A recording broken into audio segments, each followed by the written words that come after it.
Assalamualaikum teman-teman semuanya. Bagaimana kabarnya hari ini? Sehat semua ya? Kali ini kita akan belajar tema 1 subtema 4 Bahasa Indonesia, Pertumbuhan dan Perkembangan Tumbuhan. Sudah siap semuanya? Kita mulai ya. Makhluk hidup termasuk tumbuhan berkembang biak dengan tujuan untuk memperbanyak keturunannya. Misalkan, bagaimana satu pohon pisang menjadi banyak pohon pisang, satu pohon bayam menjadi banyak pohon bayam. Tumbuhan berkembang biak dengan dua cara. Ada yang vegetatif, ada yang generatif.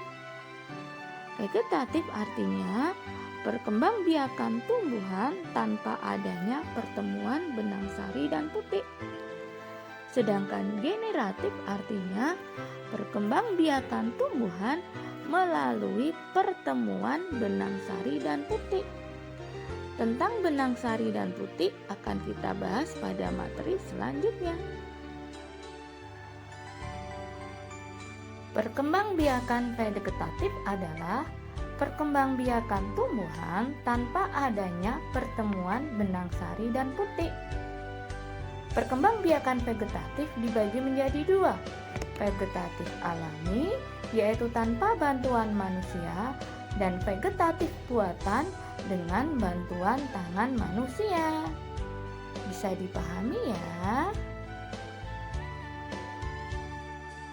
Selanjutnya akan kita bahas satu persatu tentang berbagai macam perkembangbiakan tumbuhan secara vegetatif alami.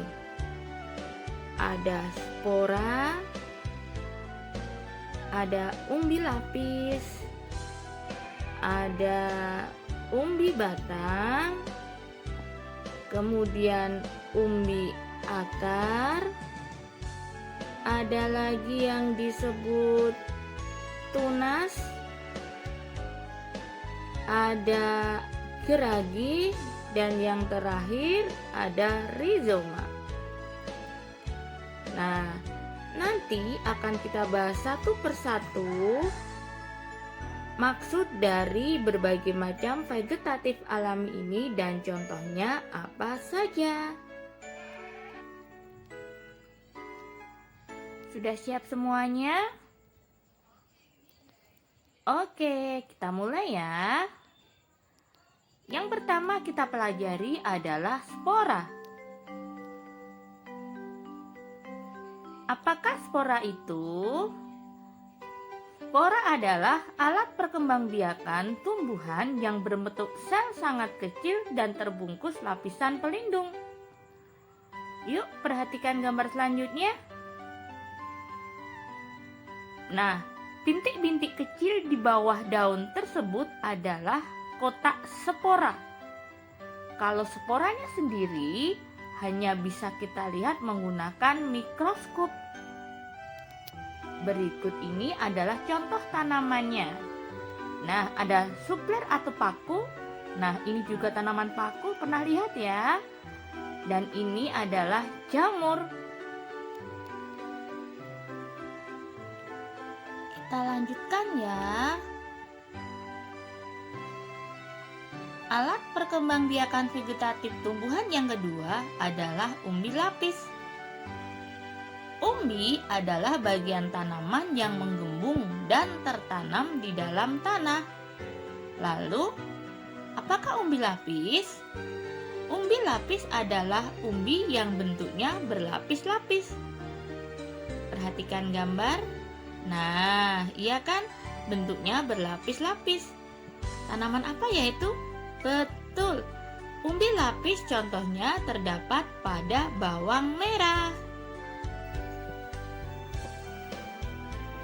Kita lanjutkan.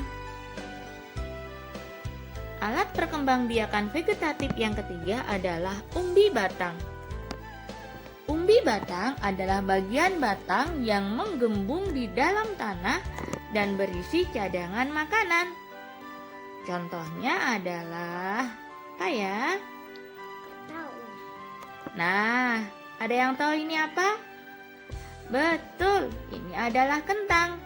Coba kalian perhatikan, ada tunas kecil di atas kentang. Selanjutnya, contoh yang lain adalah ubi jalar, atau ada juga ubi ungu serta ubi cilembu.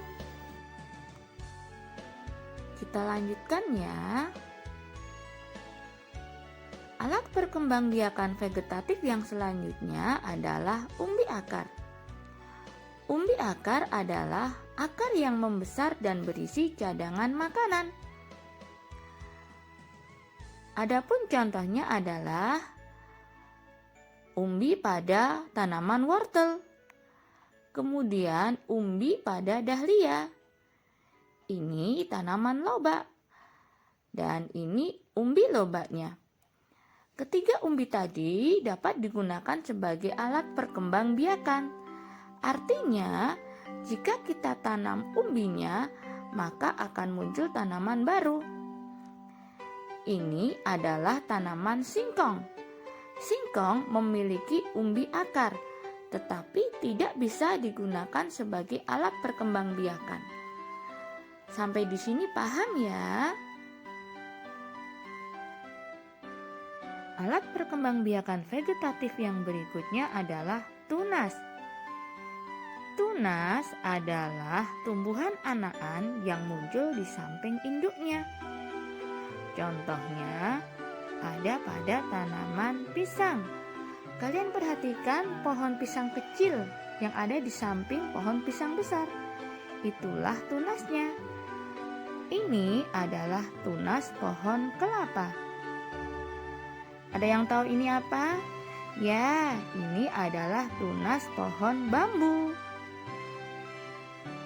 Yang terakhir adalah tunas pada tanaman cocor bebek. Pada cocor bebek ini tunasnya beda karena tumbuh di ujung daun. Kalian perhatikan daun-daun kecil di ujung daun cocor bebek. Selanjutnya kita akan belajar tentang geragi. Apakah geragi itu? Geragi adalah batang yang menjalar di permukaan tanah. Nantinya pada batang yang menjalar tersebut akan muncul akar atau tunas baru. Contoh alat perkembangbiakan vegetatif geragi ada pada stroberi. Kemudian pada tanaman rumput teki.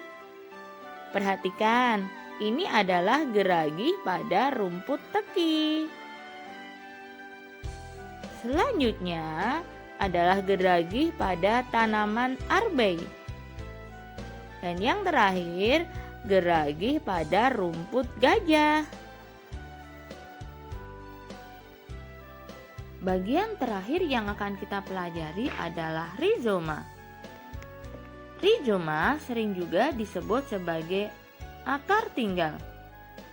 Adalah batang yang menjalar di bawah tanah. Batang yang menjalar ini nantinya akan tumbuh tunas atau akar baru dan saling berhubungan.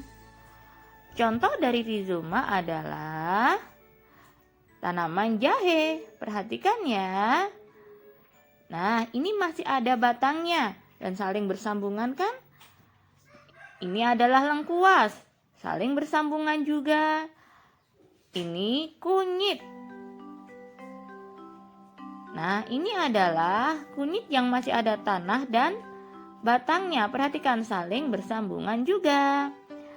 Demikian tadi pelajaran tentang vegetatif alami bersama Ustadzah Yayakumullah.